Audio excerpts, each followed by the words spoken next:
Hey guys, it's Rob J here, and in today's video I'm doing my 5th month setup update. Now I know it's a little bit late, but quite a few factors have affected this, so let's get straight into it. On my top shelf we're going to start off with my Fadoli ants. Now these guys are doing really well. There's not a lot of activity right now because they're well fed from last night, but let's take a look inside their nest. As you can see, my Fadoli ants are slowly increasing in numbers, but not very fast, in a very manageable way. The colony is healthy and eats quite a lot. They go through about a whole cricket or an entire 3 or 4 flies a night, and once they're finished with it, they deposit all the remains back out in the corner where it is their garbage disposal site.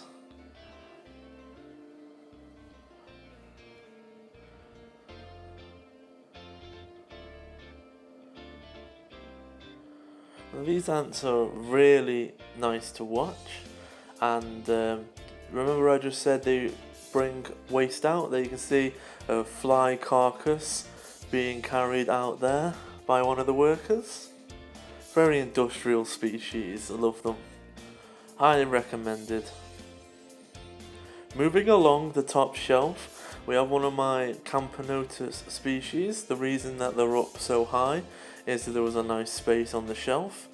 These have been moved into a homemade little setup of a grout nest and a sort of grout feeding area.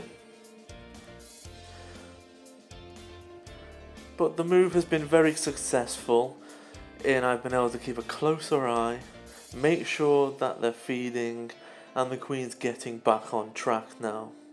So I'm really happy that they've managed to turn it around.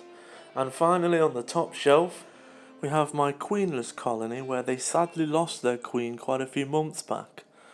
So I've been looking after the workers, making sure that there's no suffering going on, and they've been going about their business as usual, collecting and eating seeds, and as far as they know, and I know, everything seems to be fine. So your commitment doesn't end when the queen dies. You've got to keep looking after the workers as if she was there. But I'm really happy with this colony. Very sad that I lost the queen and they will die out eventually, but happy that I've got quite a few. Moving down to my other seed-eating ants, this is quite a success story. I've had this queen a very long time. She was my second ant I ever bought, and she came with a few workers, but she's never laid any eggs. Well, 6-7 months after I got her, she's laid eggs, and she has plenty new workers and more on the way. I'll just get this off. You can see quite a few workers in there. The very light brown one is basically hatched, but you see all the pupa and a lot of it in there. So really happy. You can see a light brown ant walking around, second to the top, near the big one now. There's quite a few youngsters enclosed recently. So I'm really happy because I was starting to think that this queen was infertile and the workers were brood boosted, so they weren't actually hers. But now she's laid and she's got a whole new generation of ants coming in. I am relieved. She's doing fantastically well. For so long, nothing happened. Moving on to my mini Outworld collection, starting with my Lasius flavius colony. Let's take a look in here. Okay, so you see a huge batch of about 7 cocoons ready to hatch. There was a worker with them about a minute ago, but it must have ran off. See if I can get some focus for you. Here you go. And there's the queen, and as you can see along down side of the rock where the workers are, overnight, because they weren't there yesterday when I put the cricket in, she's laid a huge batch of eggs that are all laid out down the side of that rock. but she's right near the hydration port there. So I think that's why she chose that position. Let's go and look at my Lasius niger colony. Now I'm not going to disturb these because this queen will be scared if I take the lid off, where the Flavius colony isn't. But as you can see, she's got a nest and everything, but she chooses to raise her young in the outworld, which is absolutely fine with me. She's got a worker underneath her and a worker next to her. The reason I moved them here is that she wasn't laying anything. Within days of moving her, she had laid new eggs. Moving on to my pavement ants now. This queen is doing extremely well. You can see her batch of eggs is so big that she can't carry it. I'm not going to take the lid off of these either, otherwise there'll be mass panic. And every single time I take the lid off, they relocate the eggs to the nest, and then as soon as I go away, they bring them back out. So I'm going to save them the trouble, because we can see enough through here.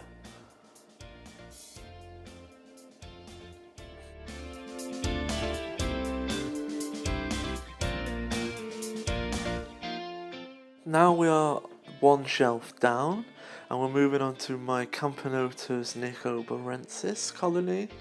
Now these are doing very well, but as they're quite a large ant compared to the little ones, these take much longer for the egg to worker cycle. But the queen is doing very well and increasing at about 1 to 2 ants every month. Now you can see some of the workers out and about now in their sugar water tray. And we're going to take a look over at their nest in a second. So this colony primarily stays in the hottest chamber, non-ventilated hot chamber, at the warmest end of the nest. And as you can see here that they have quite a few pupa and larvae. That's the queen's been working on for quite a while. There is 2 majors mixed in there. You have to have good eyesight to work out which ones they are. And this species is very small for a Camponotus.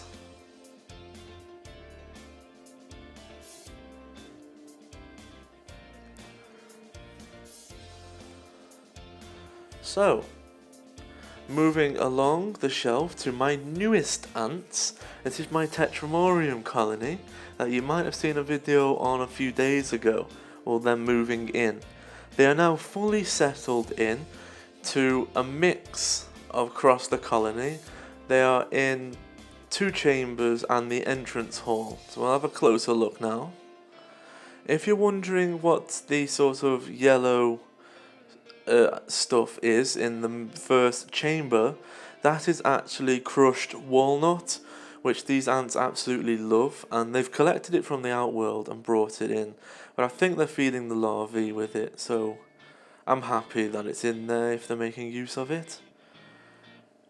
And it's much better than them dragging it in like a fly or anything like that, because I don't think it's going to rot quite the same, a nut.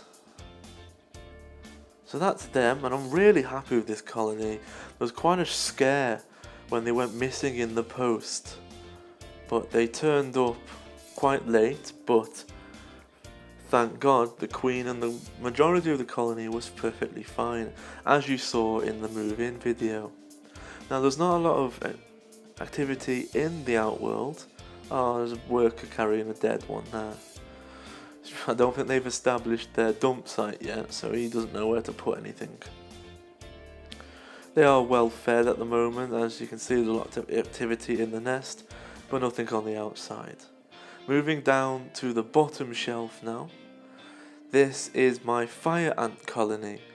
Now they, depending on their mood and temperature and other things, they swap chambers. They move between the ventilated chamber here and the unventilated chamber. Really depends what mood they're in.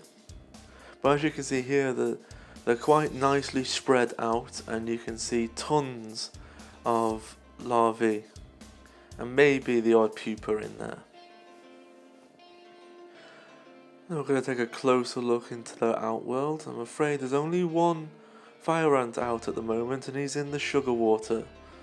area. They don't really do anything with the plain water other than dump sand in it. And if we just have to pan over, they've been feasting on cricket body parts, and we have a visitor there.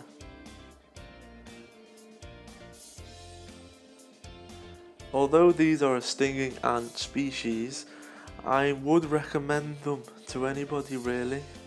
They are a fantastic ant, really interesting, very active, very good for watching.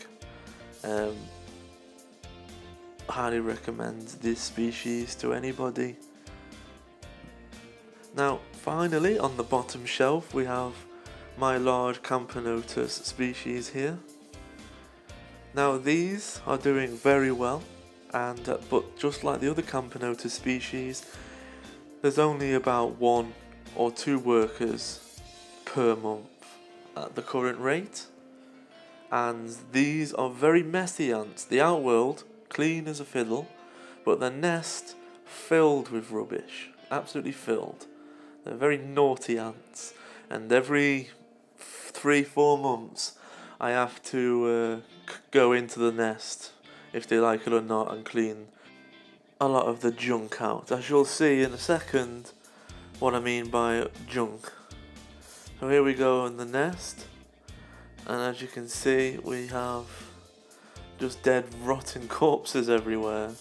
Mealworm, flies, cricket bits, you name it, they're in there. But this colony is thriving, which is a positive side of the whole thing, and they're happy, and as long as they're happy, I'm happy. So I think I'll wrap the video up there. Just want to show you my pyramid of new flavour jellies. They are now grape and watermelon flavours. Anyway guys, thanks for watching. I hope you've liked this video. If you're not already, why don't you hit that subscribe button so you can see and not miss out on any of my future content.